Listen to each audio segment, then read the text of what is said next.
Ambassador Jinwoo Park stood in the center of the great Senate chamber. The massive room stretched up into the darkness above, its crystal walls catching the light from 1,000 different suns.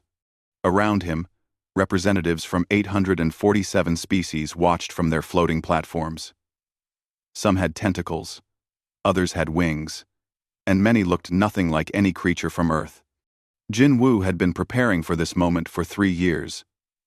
The proposal in his hands contained humanity's greatest offer to the galaxy. He looked up at the ancient beings who ruled the stars and began to speak. "Honorable senators," he said, his voice carrying clearly through the chamber. "I come before you today with a proposal from the people of Earth.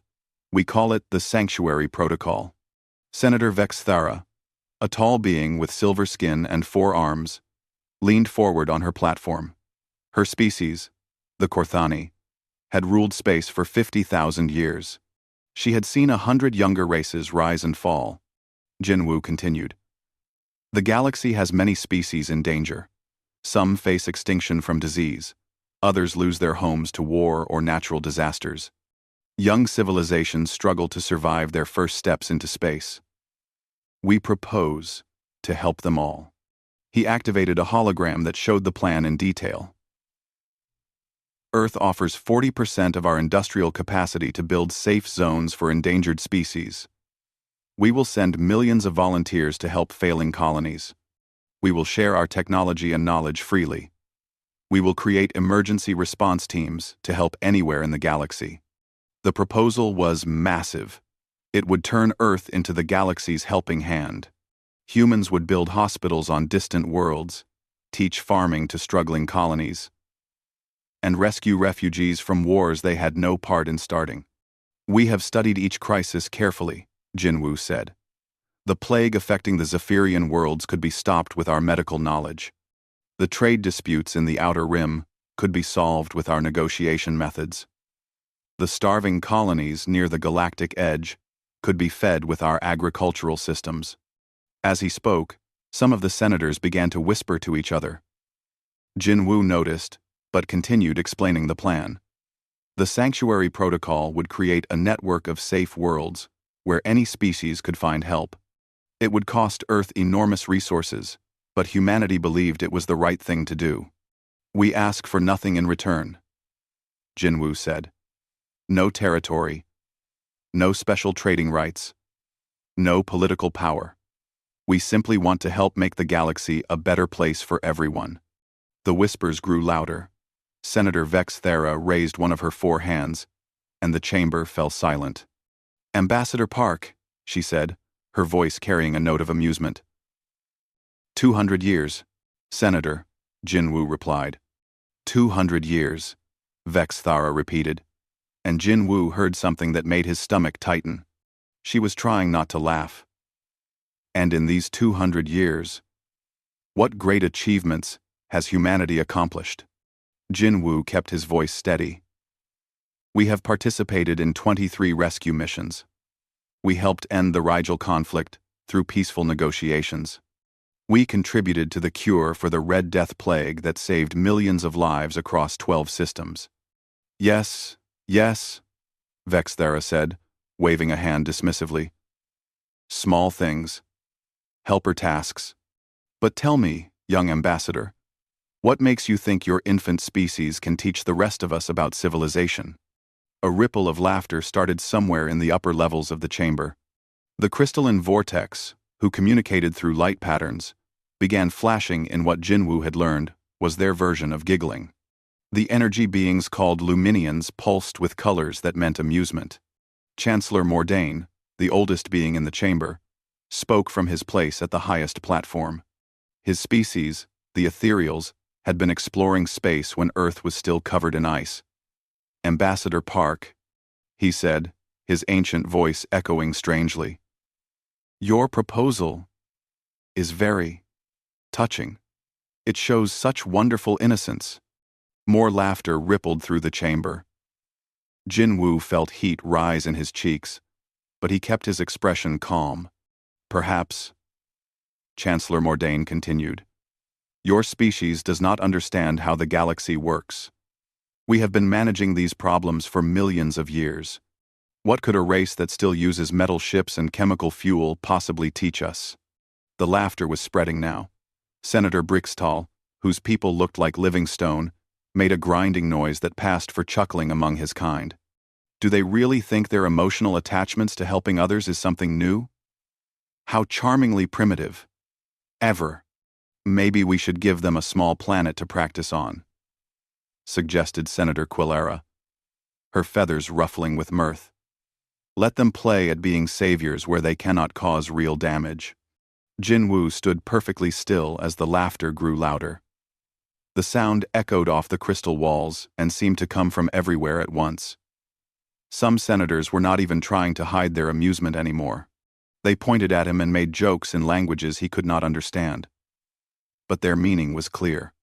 The child species wants to save the galaxy, Vexthera announced loudly, which brought a fresh wave of laughter. How sweet. Perhaps next, they will offer to teach us how to breathe. Chancellor Mordain raised a hand, and slowly the laughter died down. Ambassador Park, he said, his voice kind but dismissive. The Senate appreciates your enthusiasm. But perhaps humanity should focus on growing up before trying to help their elders. The galaxy managed quite well for billions of years before your species learned to make fire. Jinwoo looked around the chamber. Every face he could see showed the same expression. Amusement. Condescension. Pity for the naive humans who thought they could make a difference. He carefully closed the folder containing the Sanctuary Protocol. The pages represented years of work by Earth's greatest minds, plans to save millions of lives, solutions to problems that had plagued the galaxy for centuries, all dismissed with laughter. I understand the Senate's position, Jinwoo said quietly. The laughter was starting again, but he did not wait for it to build. He turned and walked toward the exit, his footsteps silent on the crystal floor. Behind him, he heard Senator Vexthara making another joke about human arrogance, which brought fresh peals of mirth from the assembly. Jinwoo did not look back. He walked through the great doors and out into the corridor beyond, where his small human delegation waited. They looked at his face and knew the answer without needing to ask. As the doors closed behind him, the sound of 847 species, laughing at humanity's greatest offer of friendship, echoed through the chamber. They would remember that laughter later, when the silence came. Dr. Sarah Kim stared at the screen in her office on Earth.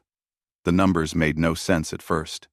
She was the director of human colonial affairs, and part of her job was tracking all human settlements across the galaxy. But the data she was seeing was impossible. 6 months had passed since Ambassador Park returned from the Senate with news of their rejection. 6 months since the galaxy had laughed at humanity's offer to help. Now, something strange was happening to every human colony in space. They were disappearing, not destroyed or attacked. They were simply going quiet, one by one, in a pattern that seemed random but felt planned. Sarah pulled up the colony map and watched the lights go dark across the screen. Kepler Station had stopped broadcasting 3 weeks ago. The mining colony on Vega the 7 went silent last Tuesday. The research outpost studying crystal formations in the Andromeda Spiral had sent their final report yesterday and then shut down their communications array. Sarah called Captain Lee Min-jun, head of the Human Defense Force. His face appeared on her screen, looking tired. "Captain," she said, "I need to know what's happening to our colonies. Are we under attack?" Lee Min-jun shook his head. "No attack, Director. Orders came down from High Command last week. All human military forces are being recalled to Earth space. We're pulling out of joint patrol zones and shared defense positions." Pulling out? Why? The official word is, we're structuring of human defense priorities. But, between you and me, I think someone made a decision after what happened at the Senate. Sarah felt a cold understanding creep into her mind. Are we leaving the galaxy? One. Not leaving, Lee said carefully. Withdrawing. There's a difference. Over the next few days, Sarah watched the pattern become clear. Human colonies were not being abandoned suddenly. They were being emptied in an orderly, planned way. Ships arrived to pick up colonists, researchers, and workers. Equipment was carefully packed and taken away. Nothing was destroyed or left behind, carelessly. She called Dr. Chen Wei at the Xenobiology Research Station orbiting Proxima Centauri.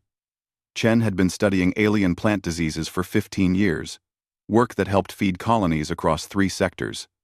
Dr. Chen, Sarah said when his face appeared on screen, "I heard you're shutting down the station." Chen nodded sadly. "Orders from Earth. We have 2 weeks to finish our current research and pack everything up. 15 years of work, and we're just walking away. But your research helps so many species. The crop disease on Tau Ceti would have killed millions, if not for your work."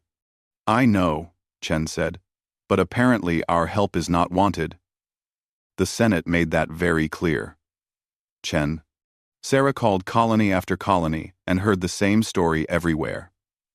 The human teachers at the interspecies school on Regal Prime were finishing the semester and not returning. The human engineers building water systems on desert worlds were completing their current projects and taking no new contracts. The human medical teams treating plague victims in the Outer Rim were healing their current patients and then leaving for Earth. Captain Lee Min-jun showed her the military withdrawal schedule. "Every human ship is being recalled from joint operations," he explained. "The alien commanders keep asking why. I tell them it's temporary restructuring, but they're starting to figure out it's not." "What do they say?" Lee shrugged. "Most think we're having some kind of internal political crisis. The Korthani commander at Sector 7 made a joke about humans being too emotional to handle rejection properly. He thought it was funny that we were throwing a tantrum." Sarah felt anger rise in her chest. But then she saw something else in the data. The withdrawal was not angry or spiteful. It was calm, professional, and thorough. Humans were not storming out or making dramatic speeches. They were simply finishing their work and leaving quietly. She called Ambassador Park, who was back on Earth after the Senate disaster. "Ambassador," she said, "is this your doing? This withdrawal?" Park looked older than he had 6 months ago. "Not mine personally, Director. But yes, this is Earth's decision. The President and the Colonial Council voted unanimously." "Why? Because they laughed at us?" "No," Park said quietly. "Because we finally understood something important. We were asking permission to help. We were seeking approval for doing what we thought was right. That was our mistake." "After." Sarah frowned. "I don't understand. For 200 years, we've been trying to prove ourselves worthy of the galaxy's respect. We've been good junior partners, helpful assistants, eager students. But we never asked the important question, which was, what if we don't need their approval to be who we are?" The withdrawal continued for months. Human space became quiet and inward-focused. Trade agreements with alien species were allowed to expire without renewal. Applications for new human colonies outside Earth-controlled space were denied. Visa applications for aliens wanting to visit Earth were processed slowly and usually rejected.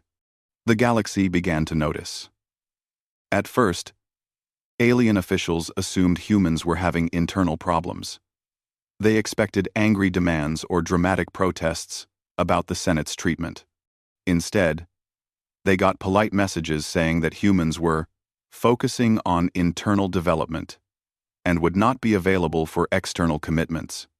Sarah watched it all happen from her office on Earth. She saw human ships returning home, loaded with colonists who had spent their entire lives in space. She saw research stations that had advanced galactic science for decades pack up their equipment and disappear into human space. The strangest part was how calm everyone seemed. There were no protests, no angry speeches, no demands for apologies. Humans simply stopped participating in galactic civilization and turned their attention to their own affairs. Captain Lee completed the military withdrawal 6 months after it began. Last transport just cleared the border, he reported to Sarah. All human defense forces are now operating exclusively in Earth-controlled space. How did the alien commanders react? Confusion, mostly. A few made jokes about humans being childish. But some of the smarter ones looked worried. I think they're starting to realize how much we were actually doing. Sarah looked at her updated colony map. All the lights that had gone dark were now glowing again, but in different colors. They showed human settlements in Earth's expanding territory, growing stronger and more independent with each passing day. She wondered if the galaxy would notice what it had lost. More importantly, she wondered if it would matter to humanity anymore. They had offered their hand in friendship and been laughed at. Now they were building something new, something that did not require anyone else's approval. The withdrawal was complete. The silence had begun. And somewhere in the vast galaxy beyond Earth's borders, the first small problems were starting to appear in places where humans used to help. Doctor. Zilkara pressed her 6-fingered hands against her head and stared at the broken equations on her screen. For 3 months, her quantum communication research had been going nowhere. The mathematics that had seemed so clear before now led to dead ends and impossible results. She was a Vorthok, a species known throughout the galaxy for their mathematical brilliance. Her people had been solving complex problems since before most species learned to use tools. But this project was defeating her, and she could not understand why.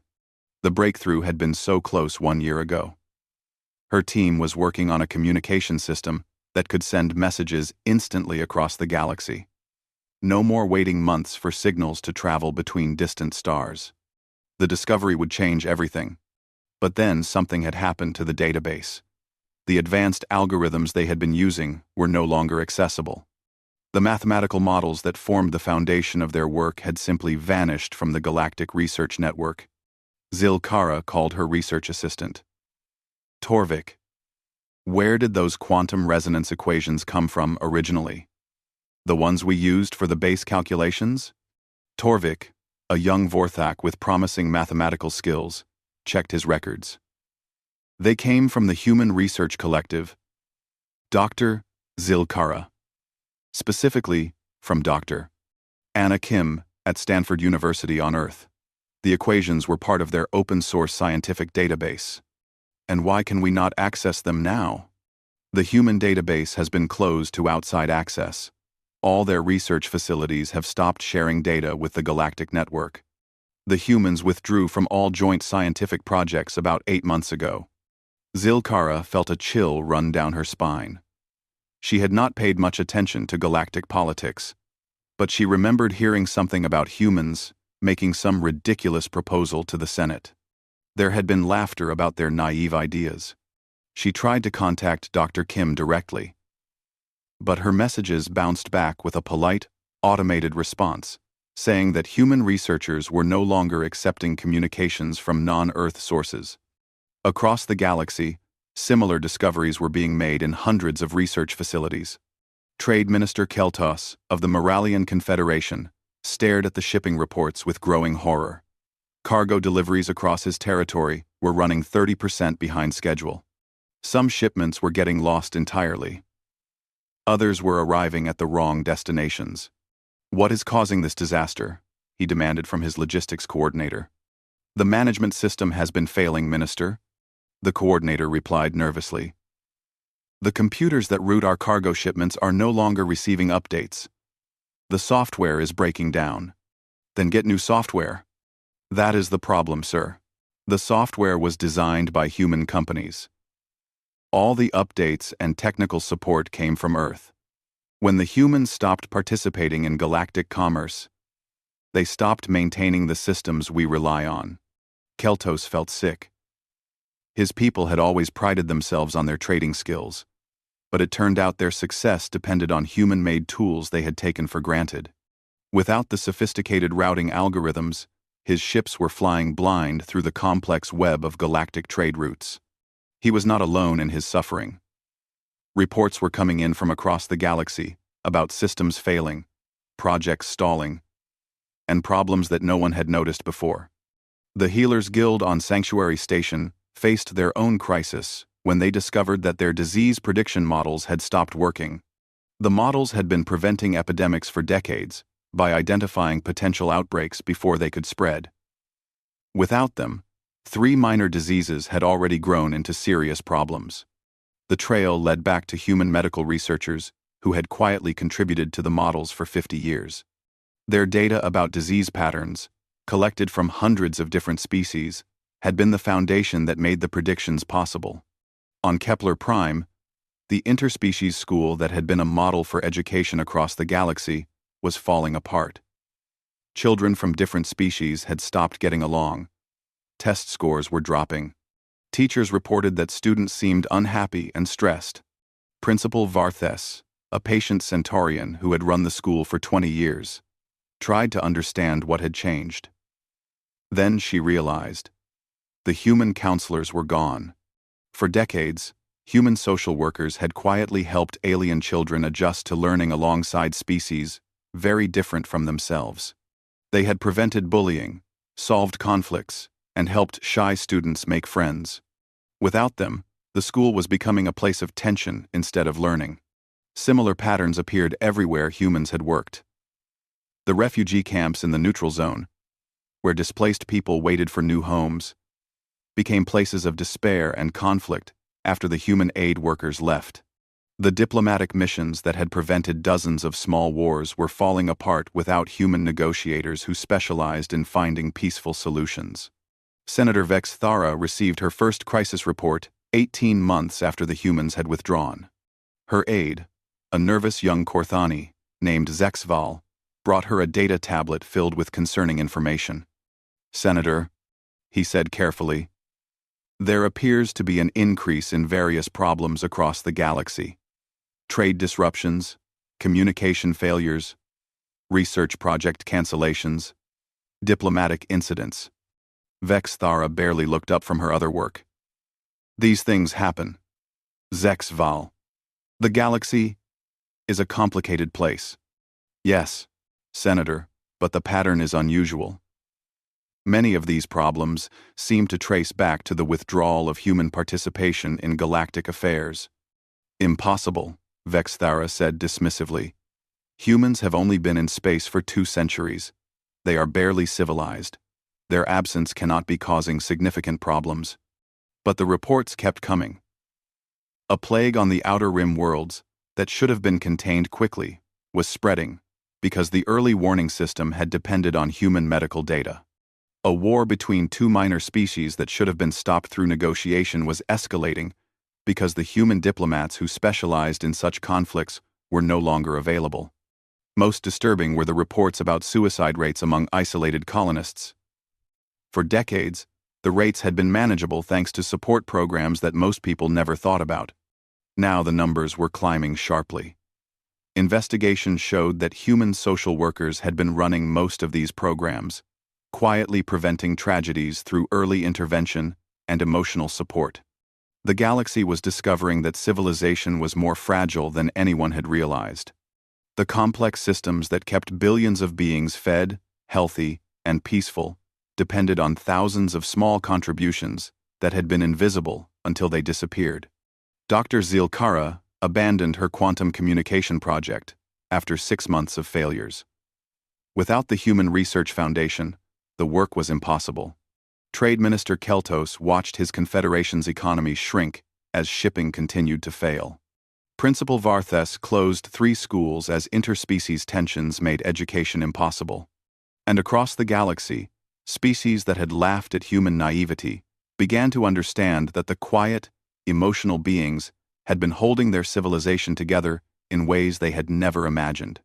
The silence where human voices used to be was becoming deafening. Senator Vex Thara stood before the emergency session of the Galactic Senate, holding a data tablet that contained the most terrifying information she had ever seen. The Great Chamber was no longer filled with the confident voices of advanced civilizations.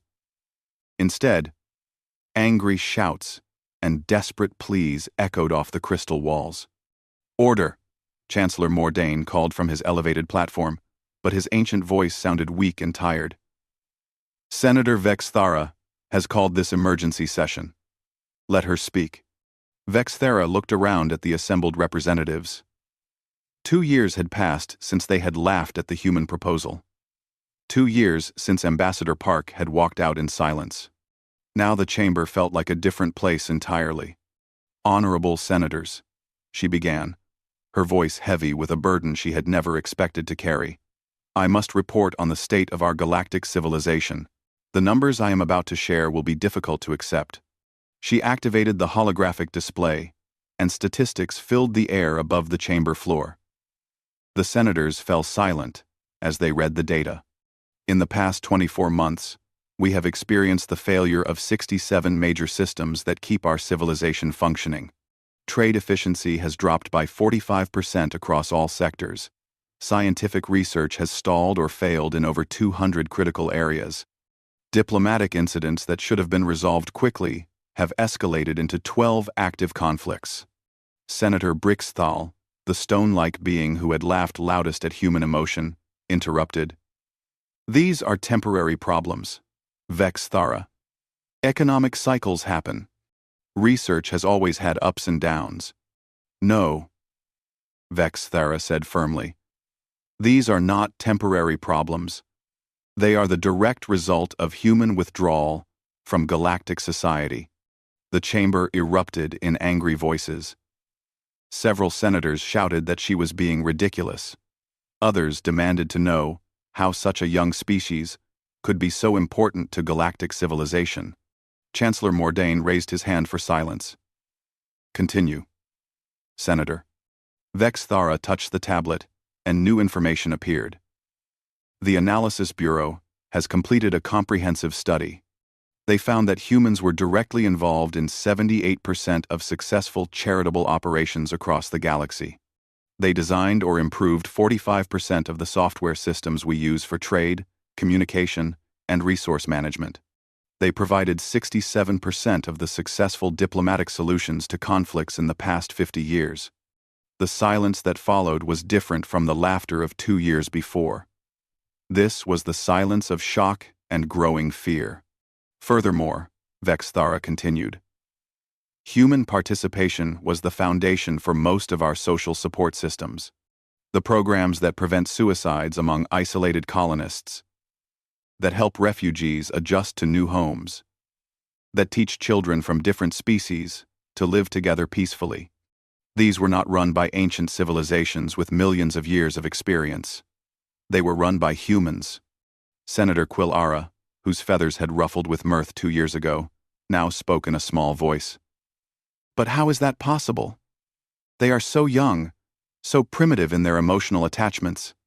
That, Vexthara said bitterly, was exactly our mistake. We saw their emotional attachments as primitive weakness. We did not understand that their capacity for empathy was the foundation of practical solutions to problems we had never properly solved ourselves. She showed them specific examples.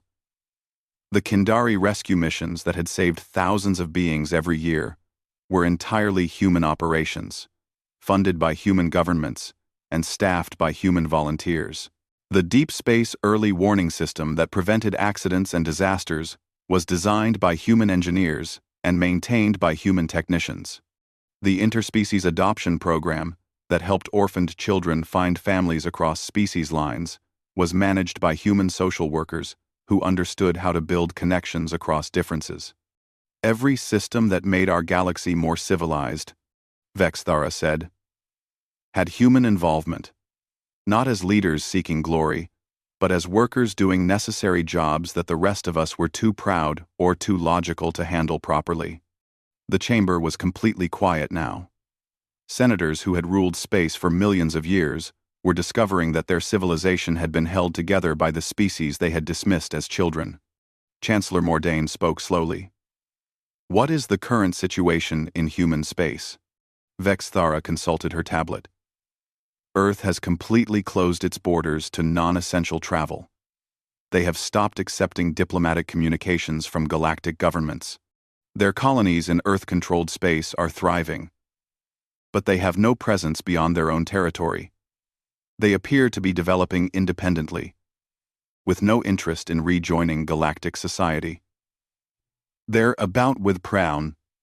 There are, and our efforts to replace their contributions? Total failure, Vexthera admitted. We have tried to recreate their social programs using purely logical approaches. The results are disasters. Other species cannot replicate human empathy-based solutions, and mathematical models cannot substitute for emotional understanding. Senator Drakthul, of the Void Hunters, a species known for their fierce independence, spoke up. Perhaps we should simply accept the losses. We survived before humans joined the galaxy. Did we? Vexthera challenged. The historical analysis shows that most of the problems humans were solving for us had been getting worse for thousands of years before they arrived. Suicide rates among isolated colonies, violent conflicts between species, inefficient trade systems, slow scientific progress. Humans did not create new solutions. They fixed problems we had been ignoring because we could not solve them ourselves. The reality was settling over the chamber like a heavy weight. The galaxy's most advanced civilizations had become dependent on the help of the species they had mocked for being too emotional and naive. There is more, Vexthara said quietly. The thermal wars between the Pyrathi and the Cryogenic Alliance have restarted. The plague in the Outer Rim has spread to 47 worlds. 3 minor species are facing extinction because their support systems collapsed. She paused, then delivered the final blow. All of these crises could be resolved if humans were still participating in galactic society. Their medical researchers could stop the plague. Their negotiators could end the thermal wars. Their support systems could save the endangered species. But they are not here, because we laughed at their offer to help. Gevenin. Chancellor Mordain looked around the chamber at representatives from species that had ruled space since before Earth's sun was born. Does anyone wish to propose a solution? Several senators tried. They suggested building their own versions of human systems. They proposed forcing humans to return through economic pressure. They recommended recruiting other young species to fill the gap. Every suggestion fell apart under examination. Human approaches to problem-solving required human psychology. Economic pressure was useless against a species that had become completely self-sufficient. And no other species combined human curiosity, empathy, and determination in the right proportions. Finally, Senator Vexthara said what everyone was thinking. There is only one solution. We must go to Earth and ask them to return. Ask? Senator Brixtall sounded horrified. We are the senior civilizations of this galaxy. We do not ask favors from children. Yes, we do, Vexthara said firmly. Because we need them more than they need us. And because it is time we learned the lesson they tried to teach us 2 years ago. Which lesson? That true civilization is measured not by age or technology, but by willingness to help others without expecting anything in return. The chamber voted. For the first time in galactic history, the ancient civilizations of the Senate agreed to humble themselves before a species they had once dismissed. Senator Vexthara volunteered to lead the diplomatic mission to Earth, though she doubted the humans would even agree to see them. As the session ended, she wondered if humanity would show them the same mercy they had once offered so freely. The galaxy that had laughed at human compassion was about to discover whether that compassion could forgive the laughter.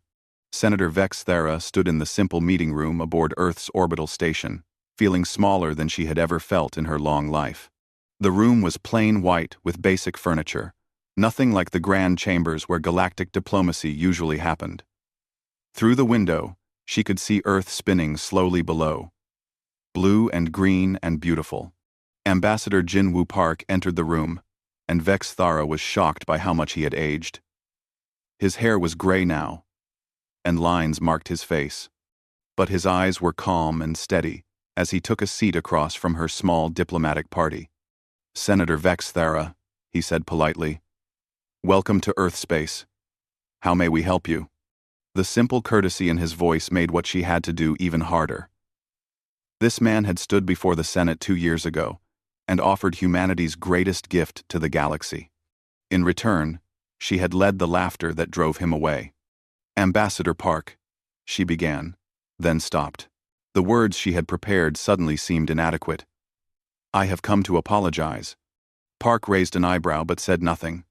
Vex Thara, who had commanded respect across the galaxy for centuries, forced herself to continue. "The Senate was wrong. I was wrong. We dismissed your proposal without understanding what we were rejecting. We laughed at your offer to help because we thought ourselves superior. We were fools." She activated a small holographic display that showed the current state of galactic civilization. "Without human participation, our society is failing. Trade systems are collapsing. Scientific research has stalled. Conflicts are escalating into wars. Species are going extinct. The galaxy is becoming a darker, more dangerous place." Park studied the data quietly. "I'm sorry to hear about these problems," he said finally.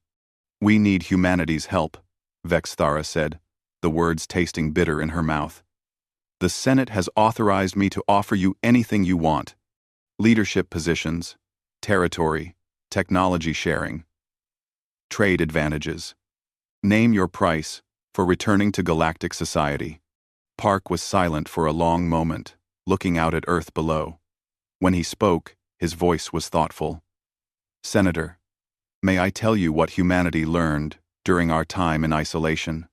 Vex Thara nodded, though she feared what he might say. "We learned that we do not need the galaxy's permission to be ourselves," Park said. "For 2 centuries, we tried to prove we were worthy of respect. We worked hard, contributed much, and sought approval from civilizations we thought were wiser than us. But we were asking the wrong question. What should we have asked?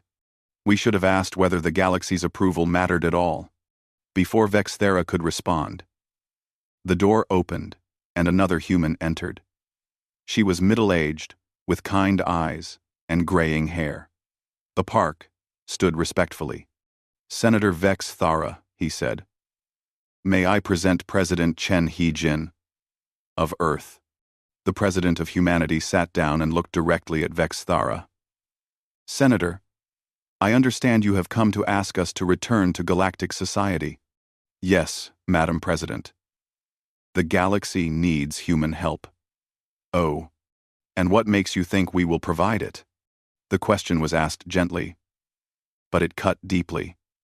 Vex Thara realized that she had assumed human compassion would make them help, even after the way they had been treated.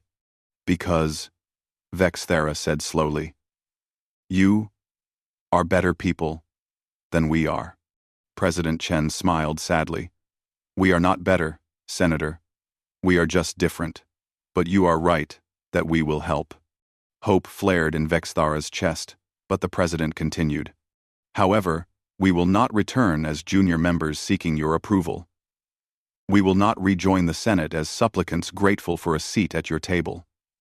If humanity is to help the galaxy again, it will be on our terms." "What terms?" President Chen activated her own holographic display.